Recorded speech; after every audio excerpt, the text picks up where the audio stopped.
tens of thousands of animals die in Miami-Dade County each year. Many are euthanized at the county shelter, and an untold number die on the streets. These puppies here were In the United States, the number of animals being killed is in the millions. The killing has gone on for decades. In transient, multi-ethnic Miami, where America is redefined every day, animal activists, concerned citizens, and elected officials came together and devised a plan that would get a handle on animal population and begin to put a dent on the number of animal deaths. This is the story of that effort and the effects its outcome had on the residents of South Florida and the voiceless victims, the animals.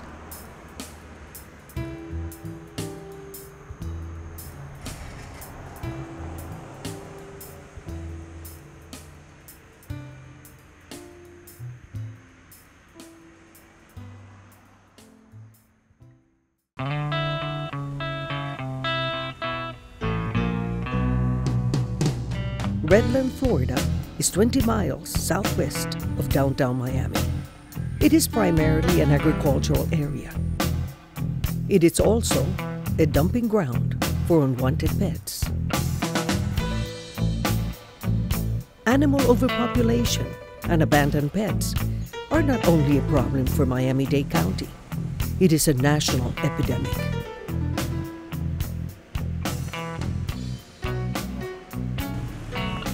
We have to go every day. It's imperative that someone go feed every day, just as though it was your home, an animal at home. That's the only way we can keep track of what's going on with the animals. It's also the only way for us to actually promote and get them rescued. Yep. We need all of it. It's hot. They need water. Yeah. The animals are out there. If I cannot look into those eyes every day and not put a voice to it. If they could speak for themselves, oh, what they would say about us. Oh, and it won't all be nice. And what's very, very sad is that even the most broken one of those animals looks at us and says, thank you, baby Jesus, I'm in air conditioning, I've got food, thank you for coming. You'll see this today. When we come and go and feed, they're waiting. These dogs are actually abandoned. They were left here about 3 weeks ago. And now we have been feeding them. Obviously, if we don't come feed, they're not gonna eat. They're not gonna get anything for the day. I have no problem with it. I am the crazy dog lady, according to my family. I mean, I think all of us, we ride around. I ride around. I have a pretty dog food container. It's in my car. It stays in my car. I never take it out. I have a jug with water in it. I have cat food. I have a container with cat food. I have little bowls. So if I'm driving, it doesn't matter if I'm going to work, if I'm leaving work, if I see a dog, the first thing I'm doing is pulling over. Most of the time they run, but that's okay. It's okay, they can run. We need them to be skittish when it comes to humans, because humans are the very thing that put them where they are.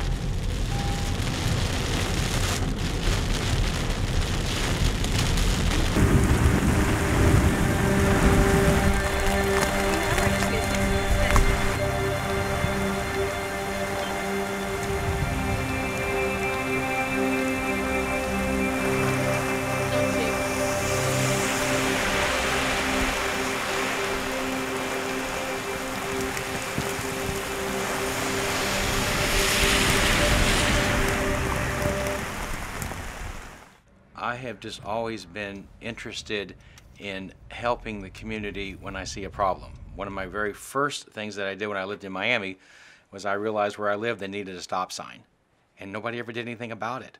So I battled to get a stop sign, and I won. I thought, wow, this is great. So I became more and more involved in the community, and I really didn't know very much about the animal world or what was going on in the animal world. I didn't even know what a rescue group was about 4 years ago. But I had a chance to talk to the head of the Animal Services Director, and I asked him this haunting question, and I said, that building where the animal Services is that the building where you also kill the animals?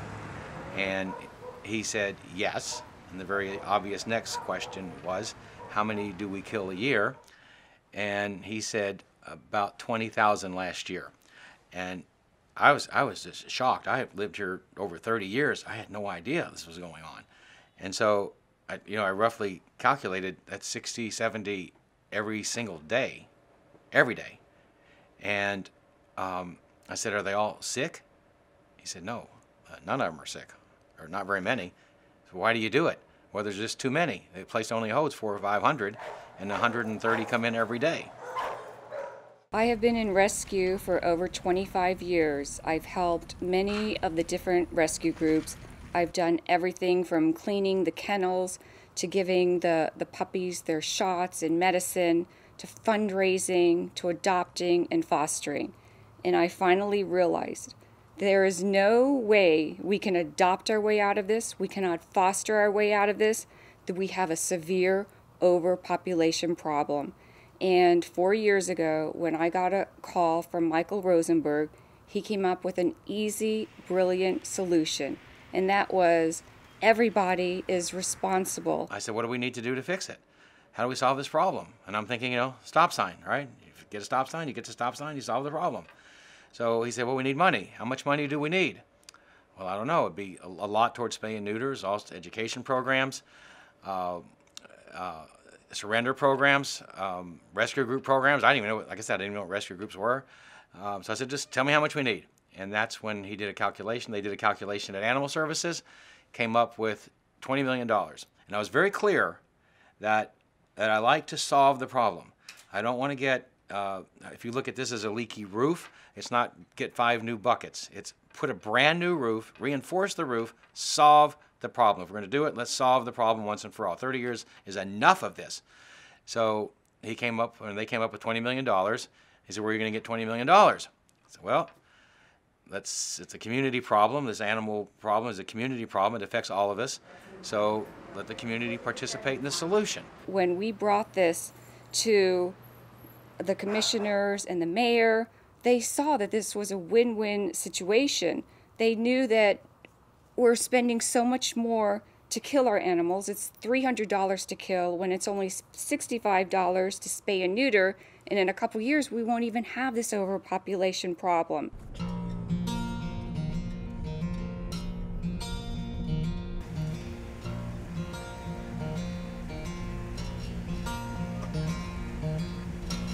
Every year, over 6 million unwanted, abandoned dogs and cats enter animal shelters in the U.S.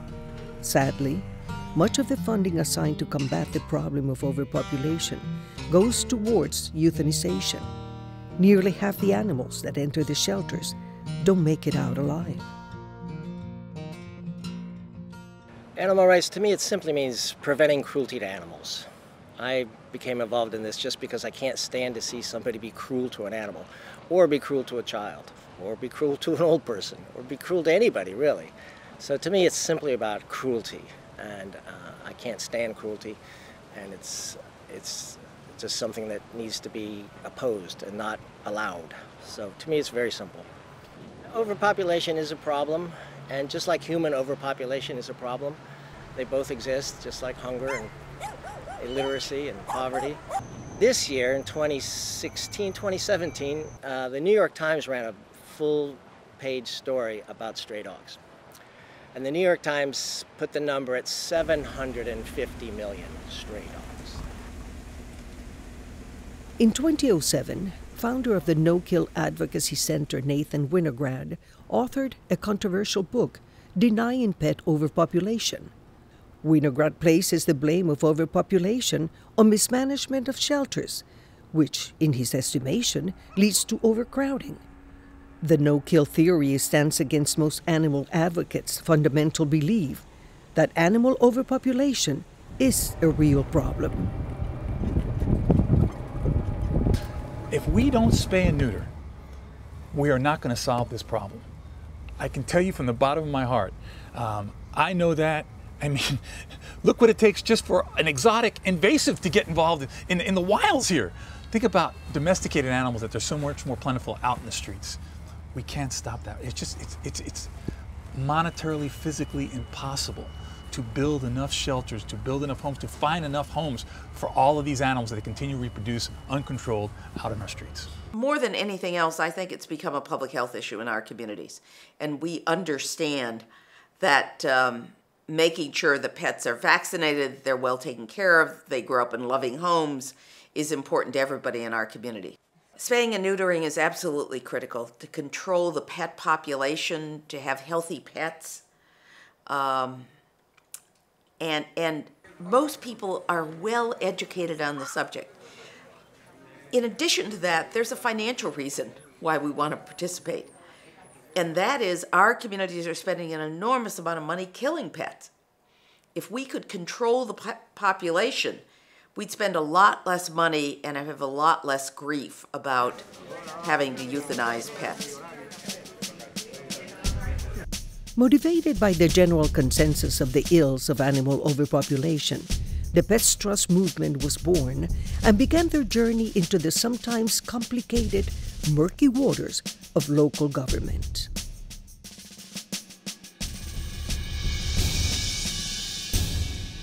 When the idea for the Pets Trust was hatched at the end of 2011, a meeting was called at the Biltmore Hotel by Mike Rosenberg and Rita Schwartz, who had sent out feelers into the rescue community, which is vast and varied and made up of people who can be extremely doctrinaire and opinionated about how rescue animals should be handled and what rescue really means.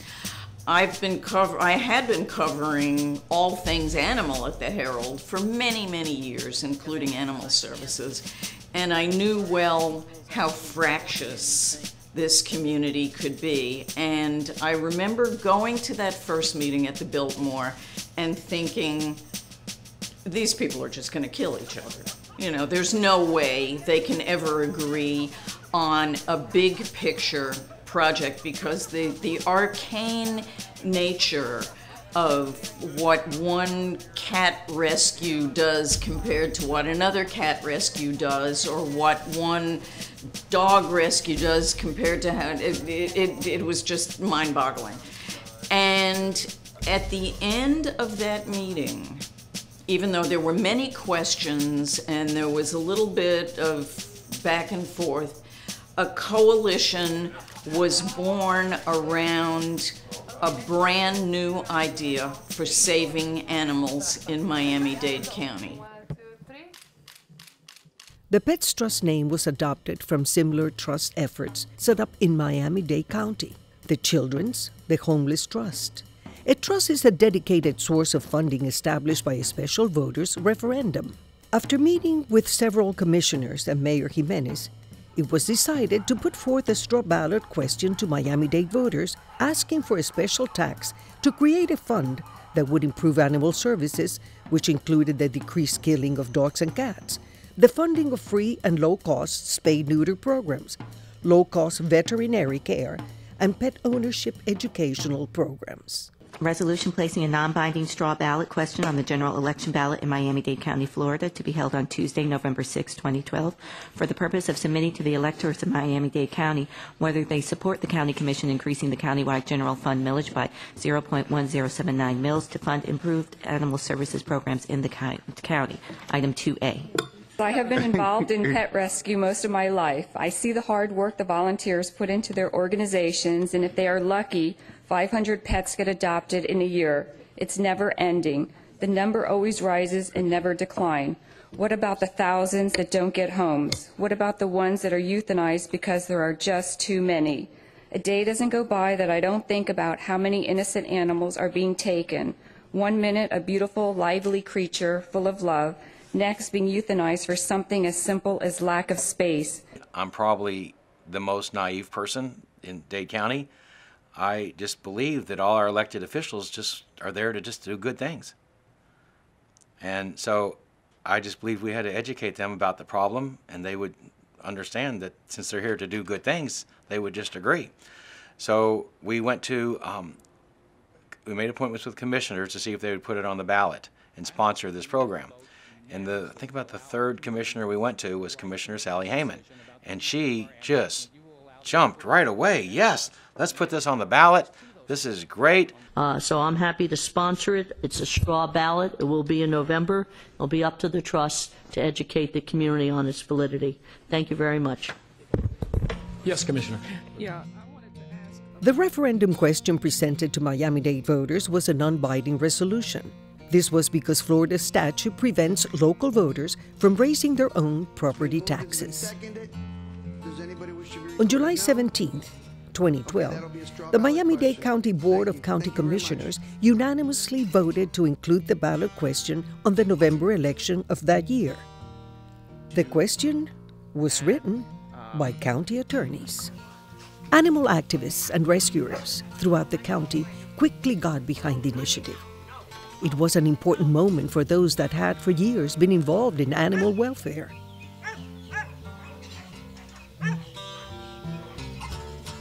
Come on!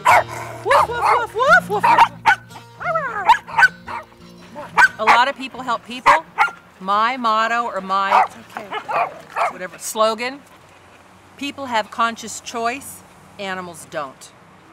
They rely on us. They're here because of us, and we fail them and let them down. And we're all they got. So whereas people can take care of themselves, these guys can't. So I really don't care what people think or say. I don't live my life for other people. These guys are my passion. Saving their lives is my passion. We all have our personal beliefs about what's most important in our life. I've always believed that animals' rights are because they don't have a voice in our community, and most often they're the most vulnerable, need the most help. And you see, and there's the least amount of programs and funding and help for them. Like most people, I became aware of Pets Trust when they were campaigning to get it passed on the ballot. I saw the cute little pictures of this dog, you know, the little mascot dog of the Pets Trust, the signs everywhere, the social media online, you know, everybody sending to vote for it. And I kept thinking, God, Rima, you're an attorney, you love animals, you got to do more in this life. And then when I saw that coming, I said, oh, okay, I might not have been very instrumental in this, but look, somebody's doing it. Thank God it's happening. Wow, this is going to happen. The Pets Trust, this is a great thing. Part of Mike's creativity is that he thinks of stuff that no sane person would think of. So he decided he was going to spend a weekend in a cage at Animal Services. He was going to be the dog. So it's a natural, you know, it's a publicity stunt, unabashed. And he did it, and people came by and they talked to him and they got their consciousness raised, and news organizations came by and did that, and that, I think, began to put the effort on the national radar. When you think about a living creature being in that bleak cage and then being hauled off to die through no fault of its own, it's a pretty sobering message. I learned that we kill 20,000 animals a year. We've been doing it for decades. 60 or 70 animals every single day are killed. They're taken out of these cages and they're killed. And every day another 100 or 120 are coming in. So we kill and bring in more, and we kill, we bring in more. It's time to stop that. I thought when I walked out on that Sunday night, I'd be the only living thing in that shelter, because the word would have been out like incredible. So what was the real number? About 120 were adopted by the time I left on Sunday night. And Animal Services was really happy because they said usually for a weekend it's like 30 or 40. So wow, we did 4 times the numbers. So I felt terrible. I left and there's all the dogs and the cats, the same ones are all there. And what was worse, Monday night I called up to see how many animals came in. There's another 135 came in. It's just started all again. I had already experienced an animal that I adopted from Animal Services dying, and so I've been going there and I've been seeing what it was like. And the only room that I wasn't allowed to go in was the room where they kill the animals. And I can imagine it, but I thought that if I'm going to be one of the leaders of this mission, I needed to see it all. I certainly saw dogs get adopted, and I saw animals immediately love. I mean, it was amazing to watch it. Somebody comes in, adopts a dog, and boom, love. That's unbelievable. And so I wanted to see that part, but it took, before I even asked to do it, it took about a month. I'm kind of sensitive and emotional with things, and I didn't know how bad it was going to affect me if I went in there, because I didn't know what was going on in that room. I mean, it's very scary. It's locked, it's closed, stay out, keep out. So I decided, you know, whatever it is that goes on in that room, I really should see it, because that's part of the mission, and I need to feel that part, always reminding me, pushing me forward. No matter when the battle that's going to be ahead, I just need that. So they arranged for me to go in there, and I was in there for 3 hours. And the things you never forget are the first dog that came in, I watched how they took him out of a cage on a leash. He thinks he's coming home with me.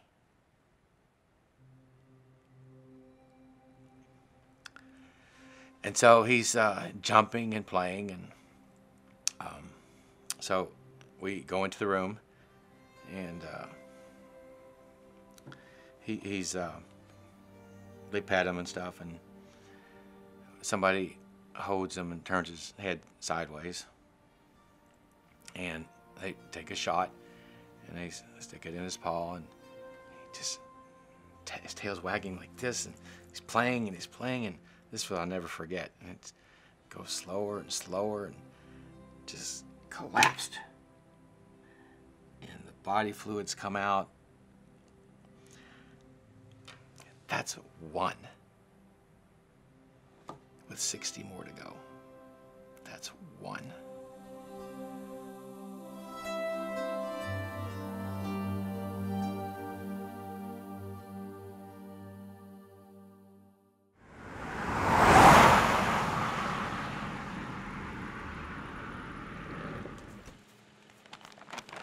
Pet trust is more for the spay and neuter. For the $15 that they were going to charge every household, they would have made, what, 20 million or whatever else, and I think it was, what, 13 million or something that they were going to put towards spay and neuter. I mean, that's big. So our mission has been trying to work with animal services, yet at the same time now we need to focus on these strays, whether they're coming from the Redlands, being tied to our fence, picked up in the middle of US 1, down deep in Kendall, where have you. So it's constantly a juggling act, because these populations are coming from everywhere, and we don't receive government assistance. So when we have to go to animal control and rescue a dog, we're paying for that dog. They have different programs in place, but a lot of them don't support the organization until the dog is adopted out. But if you put $1,000, $2,000 into the animal and the dog dies, it wasn't adopted out, and it didn't die on their list, it died on our list. So it's a constant battle of emotions and politics, and it's a very sensitive topic for many, but there needs to be more assistance from our local community in order for places like us to survive, rather than just getting a pat on the back at the end of the day. On November 6, 2012, the question was finally on the ballot. The will of Miami-Dade voters was officially registered. The results were clear and surprising to many political analysts. Animals were a priority. We always told the truth. This is a tax. It was a very small tax that would amount to $20 for the average homeowner. And I worked very hard, but I also worked at the polls during early voting and during election day. And I remember, you know, as people go up, I had my cards with Pets Trust. and vote for the Pets Trust. And I approached a gentleman. He was a Hispanic gentleman. And I said, sir, and he said, no, senora, thank you. I'm only here to vote for the president and for the tax for the puppies. A big win for pet lovers and animal advocates in Miami-Dade County. We're talking about voters who approved adopting that new tax that will help turn the county's animal shelter into a no-kill facility. 64% of you were in favor of the Pet Trust, and that's going to stop the killing of about 20,000 dogs and cats every year in the county. But as J.C. Birch explains, the ultimate decision now lies in the hands of the county commissioners. No more barking about the ballot. And so when we asked them, do you care about our animals?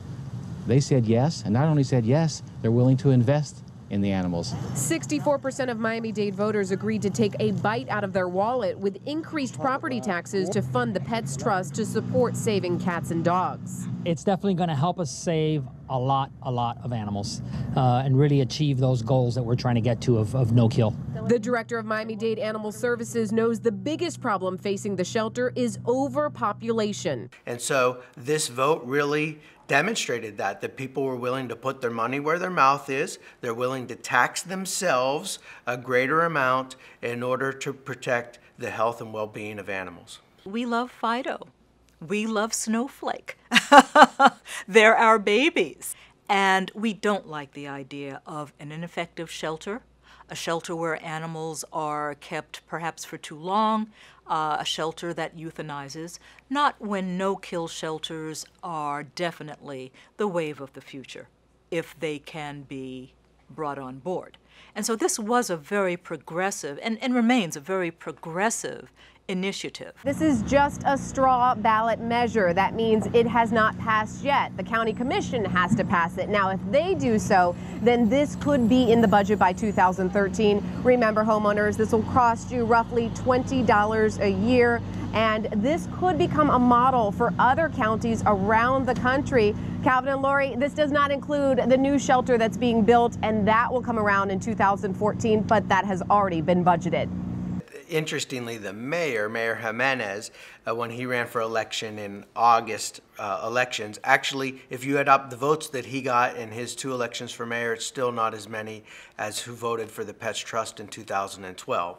So the numbers don't lie, and we know that we had people who were overwhelmingly in support of this initiative, even more so than putting the mayor in office. But animals clearly are an area where we can find common agreement, regardless of party, race, ethnicity, or even income. Days after the victory at the polls, the county commission's support of the plan ironically seemed to be wavering. Fearing a political backlash against increased taxes and the growing demands from some of the county's other social services, Mayor Carlos Jimenez and some key county commissioners began to retract their support for the initiative. I want to be real clear in a couple of things. We've come a long way, and we've done a lot of good work, and we're at the verge of making a lot of things happen for our animals in Miami-Dade County, especially in the no-kill situation, and that's what people put their vote up to do. And I'm very proud of the people because it was 70%, 65, well, I'm even exaggerated a little bit. All right, 65% plus that voted in favor of this. But we have a couple of issues that have come up in the last several days.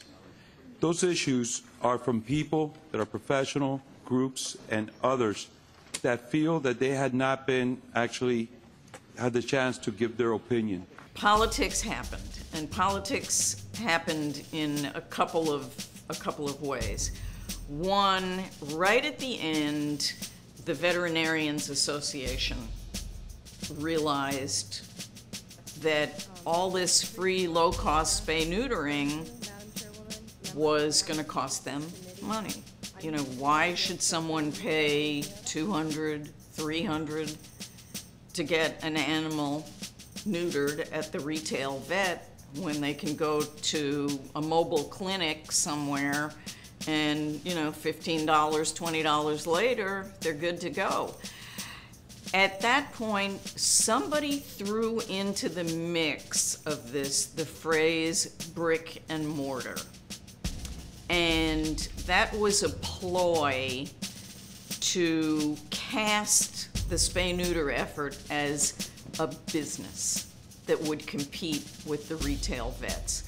There was never going to be new construction, brick and mortar, to set up clinics. There was going to be, you know, a rental warehouse someplace. There were going to be mobile units. But that took on a life of its own. Lobbyists got involved for the vets, and a powerhouse lobbyist got involved on behalf of the Pets Trust as well. This accompanying myth of the commissioners hearing from people that they were against this, and they hadn't understood what they had voted for, and they didn't understand that it was going to enable, you know, higher taxes, and baloney, as far as I'm concerned. I asked for cell phone records, I asked for emails, I asked for phone logs, and I actually got them from some of the commissioners, and there was no tsunami of objection anywhere to this. A special meeting was set for the Public Safety and Animal Services Committee for June 12, 2013. The purpose of the meeting was to realign political interests and wipe away the spirit of what voters had supported at the polls. I am not going to support a tax increase that is going for brick and mortar when we have all these facilities, all these partnerships, all these abilities from skilled people, motivated people, and committed people to engage.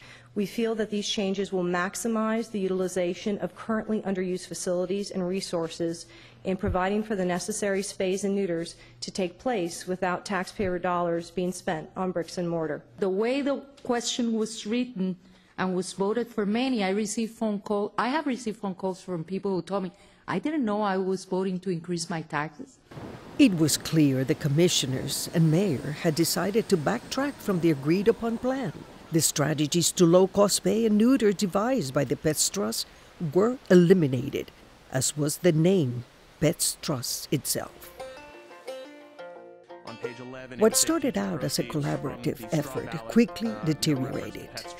Lines were drawn in the sand, and political battles would be waged. What still remained uncertain was the fate of the animals in Miami-Dade County. The way the ballot languages are written, okay, they're written for whoever wants to pass it. You know, I said it when we were doing the dolphin stuff, and it's the same thing here. Nobody is going to vote to kill animals. It's just not going to happen. Okay? But we need to be crystal clear when we put this language here on what it means to the taxpayer. They have to at least know that this is going to cost them X amount of dollars to achieve what we want to achieve. It was the first time I voted because I was just getting my citizenship. So I became a citizen. I was so excited. I'm like, oh my God, I'm going to be able to vote for the Pets Trust. And then nothing happened. She said, I was voting in Hialeah because I used to live back there. And everyone was saying, let's vote, los perros, let's vote for them. And it was so exciting. And then nothing happened. And it's not, oh, nobody knew what they're voting. Oh, yeah, they knew what they were voting for. And they wanted, yes. Yes, the same thing. It was a long line, hours, and everyone was talking about the dogs. And everyone was so excited what they were voting for, and change was gonna happen. Nothing happened.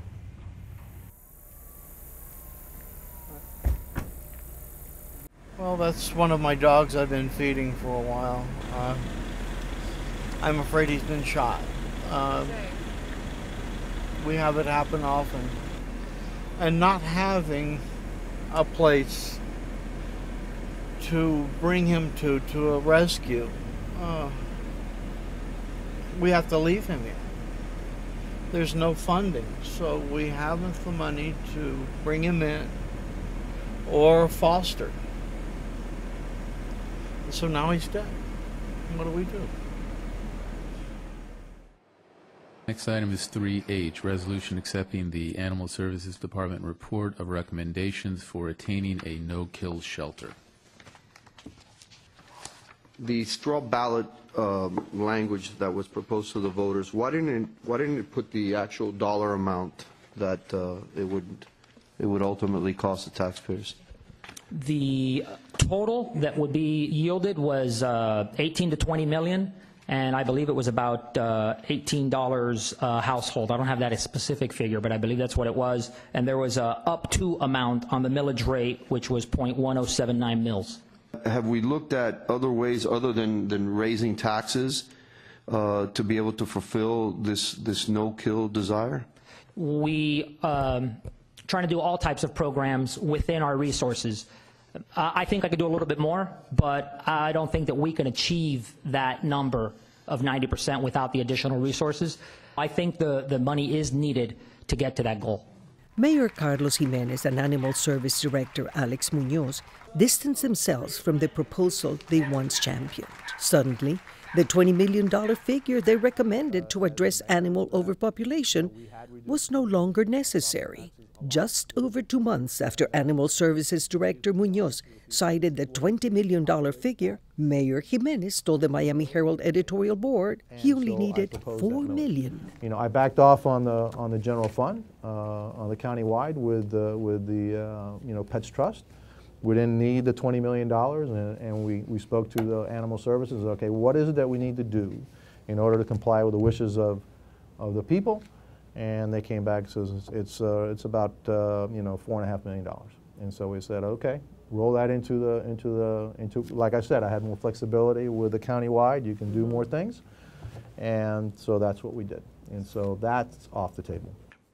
The original plan called for $20 million, and that number was given to us by the head of Animal Services and that entire department, who determined after a 2-week study, this is the amount we would need to do all the problems to solve the problem. $20 million, that was the number.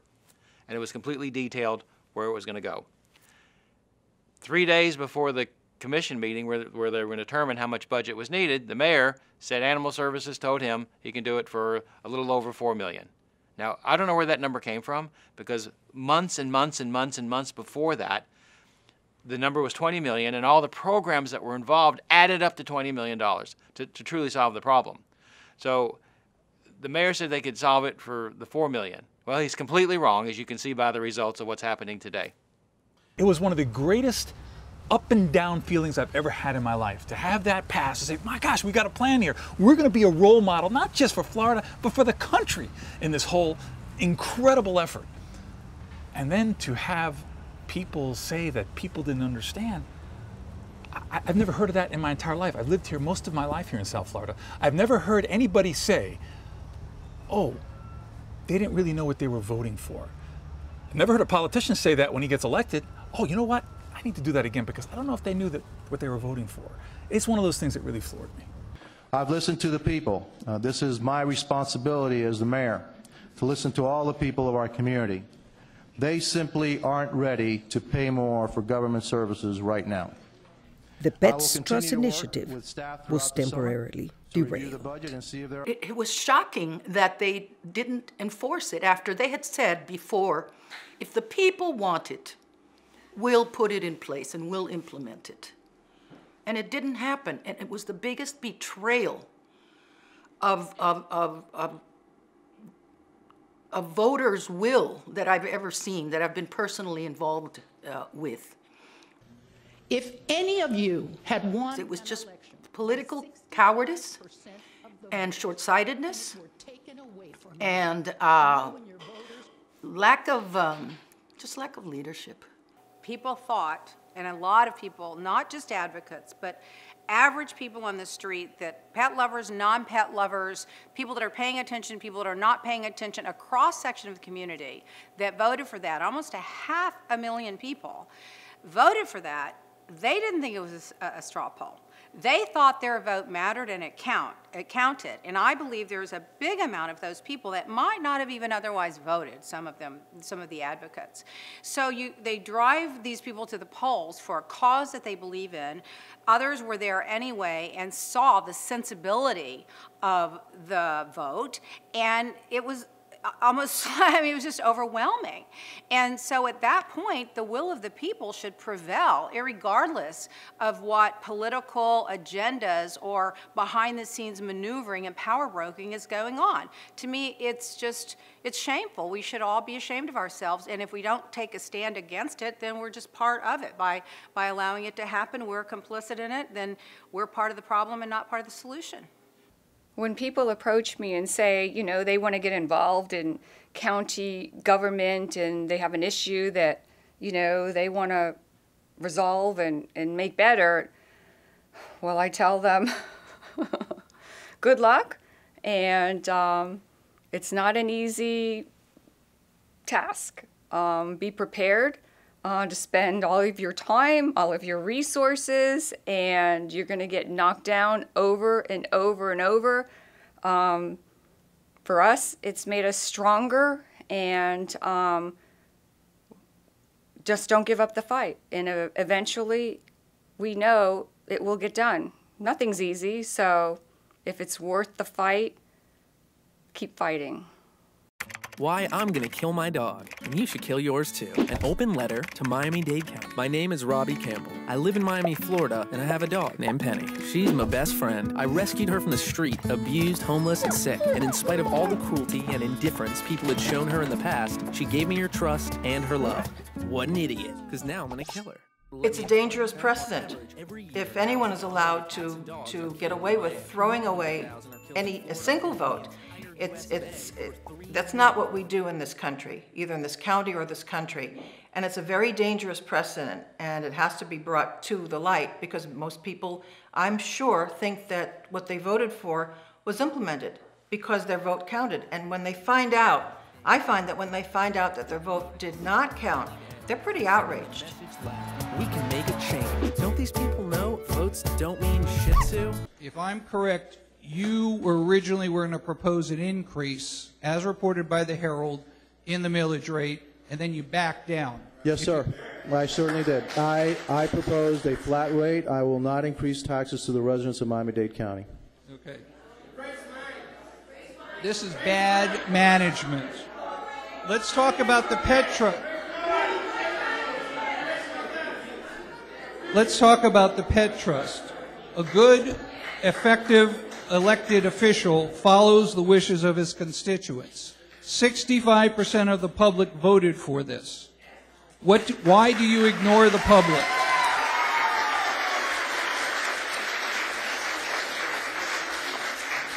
I asked, why did you ignore the wishes of the public? 65% of the people voted for no kill to try to obtain a aspirational goal, and we've increased the budget of that department by 40%. You've already seen what we've done without raising taxes, and so I think we can do this without raising taxes to the people of Miami-Dade County. No, you're not doing what the voters asked you to do. They voted for that.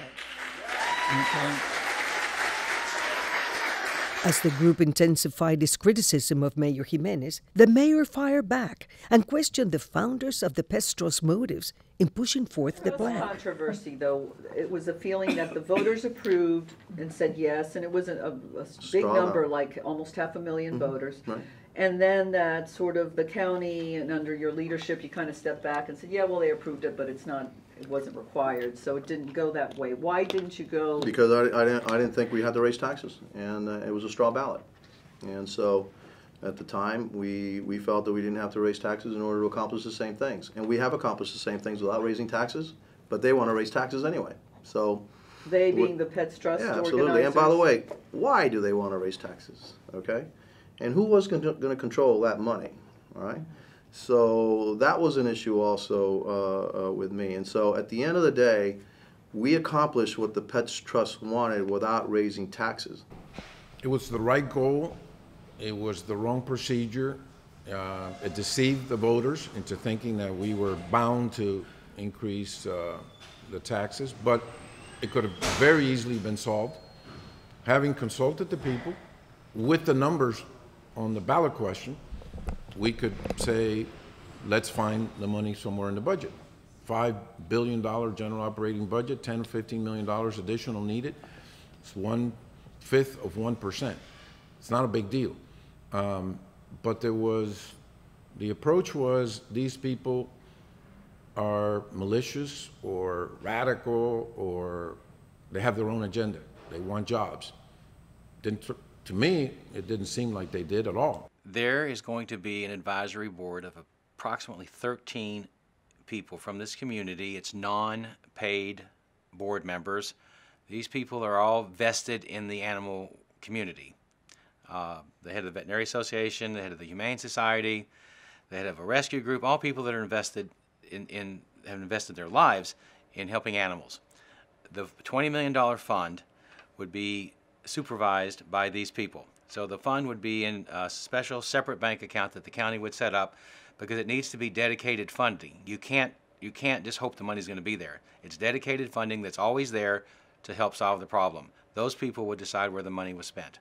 Yes, there's a rumor, horrible rumor, that I personally was going to get the money, or Rita Schwartz and I were going to get the money. How would they even do that? Is it a personal check, a gift card? I mean, how would that have even happened?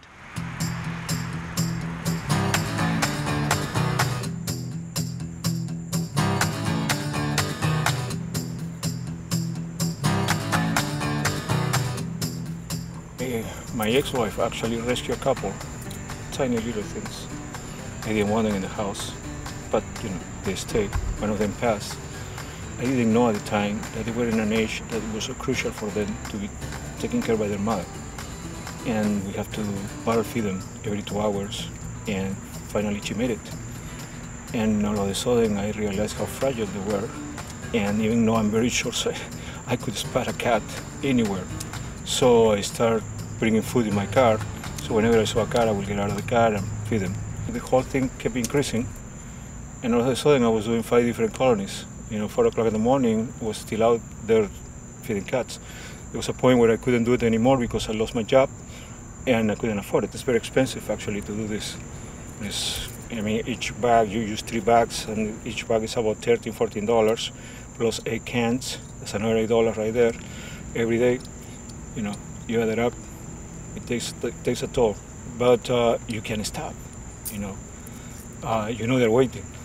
They're waiting for you and the county. At least I know that they won't be hungry tonight. Under Mayor Jimenez and Animal Director Alex Muñoz's mandate, no-kill statistics at Animal Services radically improved. Some animal advocates questioned the veracity of the numbers. All of a sudden, we hear that the numbers, the save rate, the numbers of animals that are being saved in our county has jumped to in the 80s and 90%, and that was very troubling. And while it may have calmed people down, because people only know what they hear, while it may have calmed people down and calmed the issue down somewhat, it was very troubling because it didn't accurately reflect what was going on. When we limit admission to the shelter, when we take animals that are in the shelter and ship them out to other places, maybe other states, those are temporary measures. And sometimes they're necessary and they help for the short term, but the welfare of our animals is not improved by those things. And more importantly, for maybe every animal or 2 animals that comes into the shelter, another animal is dumped on the streets. I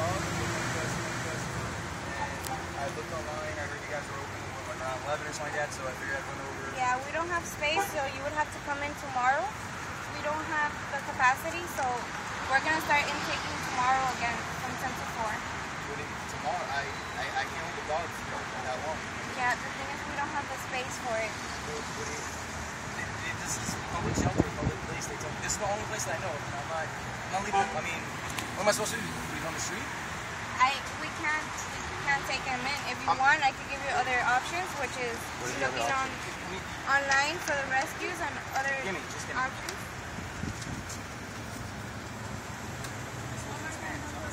Okay, well, you can try to drop it off in the Humane Society. When did you find it? I found it about an hour ago, and it was running on US 1. It's the first place I looked when I looked it up. Just I looked up on the internet for good places. Internet, anything else. So right now, I just don't have the capacity right now to hold anything else.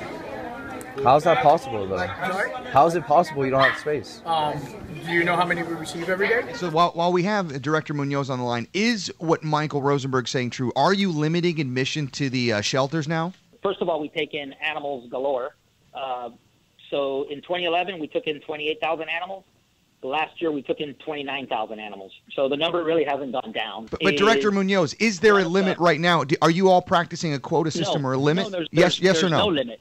There is no limit. So how many animals would you then estimate, Director Munoz, just in the last calendar year, how many animals do you think have been turned away? How many attempts have been made to bring animals to the shelter that the shelter, because of capacity reasons, has said we cannot take them in right now? Can you put a number on it? In the last year that I know of, none. I have a cat that I'm moving in a couple of days.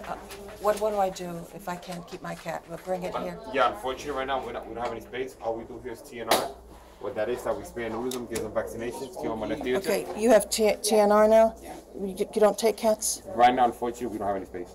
Oh, what do I do? What do I do with the cat? Yeah, let me give you this guy's number. His name is Bernie.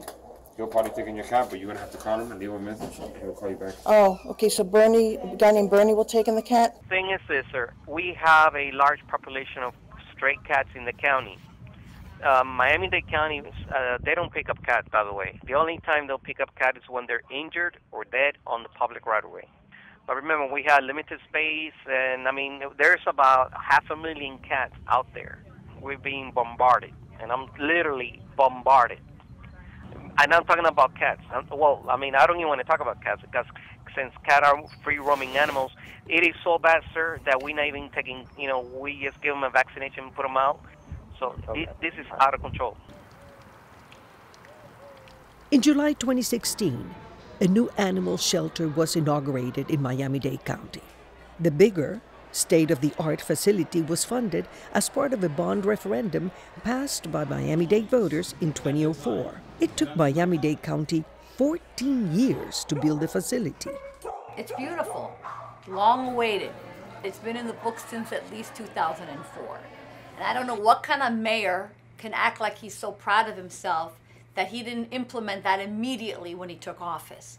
2014 was the definite targeted date it should have been open, meaning after all the procrastinating, all the county dragging, ridiculous bureaucracy, and all of a sudden, within a couple of months to an election, of a mayoral election, oh, what a coincidence. We're going to have a grand opening and invite all the world to see what a great mayor I am and what a great animal director I am, because we're going to strategically plan to open this shelter as close to an election year so that all the world can see that I'm the best mayor and I love my animals. And people sadly are fooled. They had the press there, they were eating it up. Because people see what they see, people see what publicity shows.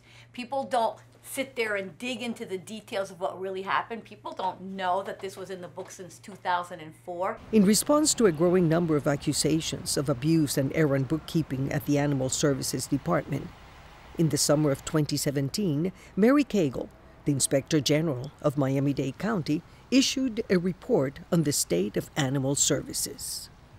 While allegations of neglect and mistreatment of animals were discredited, the report found inconsistencies and irregularities in the way the department tabulated its figures. Generally speaking, there is some back and forth with the department, and in the 3.5 years since I've been here, I've found that it can be a very candid exchange because we are external to it all. We are an independent body, and our motivation is to add value to the county. In this case, there was a little bit of push there, more so than I would say sometimes in some of the other things we've looked at. So there was interaction and we did go back and forth, but if you've read the report, you can see where we notated that there were situations where we didn't feel that it was as candid as we would have liked it to have been. Of most concern in Inspector General Cagle's report of animal services is the reporting of the disposition of animals and the reconciliation of numbers upon the euthanization. In both cases, the Animal Services Department showed reluctance to modify their practices. While the political battle wages on, As some question the health of democracy in South Florida, the condition of stray animals in Miami-Dade County remains critical. I pretty much call out any commissioner or the mayor when they speak about democracy. It's selective democracy that they have. So when you call them on it, they cannot answer. So, you know, I don't know what they think in their seat.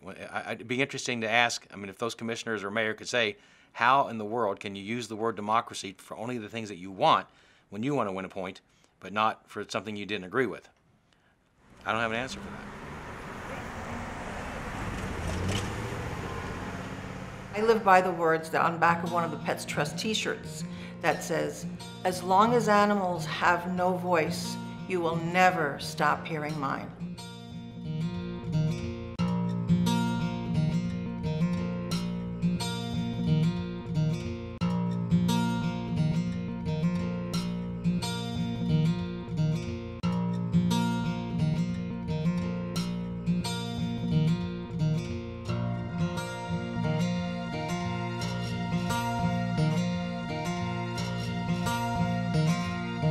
Born of this ground, an American town.